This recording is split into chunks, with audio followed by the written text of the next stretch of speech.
আজকে সকালবেলা নোয়াখালী থেকে আমি রওনা করলাম। এখন এসে পৌঁছলাম কুমিল্লাতে।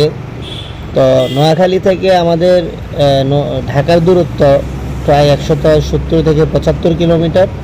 তার মধ্যে কুমিল্লা পর্যন্ত প্রায় অর্ধেক পথ, আর বাকি অর্ধেক পথ থাকে। তো মোটামুটি আমি স্বল্প সময় প্রায় 1 ঘন্টা 10-15 মিনিট লেগেছে আমি কুমিল্লাতে এসে পৌঁছাতে। এখন কুমিল্লা যে আন্ডারগ্রাউন্ড আছে সেখানটাতে আছি।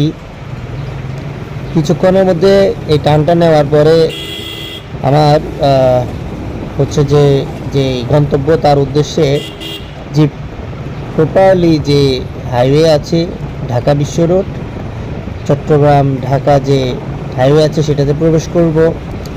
তো আসলে এখান থেকে ঢাকার দূরত্ব নোয়াখালী থেকে কুমিল্লা যতটুকু তার থেকেও একটু বেশি। তো আমি আশা করছি আমার ঢাকা পৌঁছাতে আরও এখান থেকে মানে কুমিল্লা যে বিশ্ব রোড আছে এখান থেকে প্রায় 1 ঘন্টা 40 মিনিটের মতো লাগতে পারে, বা 50 মিনিট এরকম লাগতে পারে ইনশাল্লাহ। দৌড়বার গতিতে ছুটে চলেছি। আশা করছি খুব দ্রুত আমার গন্তব্যে পৌঁছে যাব ইনশাল্লাহ। সবাই দোয়া করবেন আমার জন্য, এবং আমার মতো যারা ড্রাইভ করছে সবার জন্য দোয়া করবেন।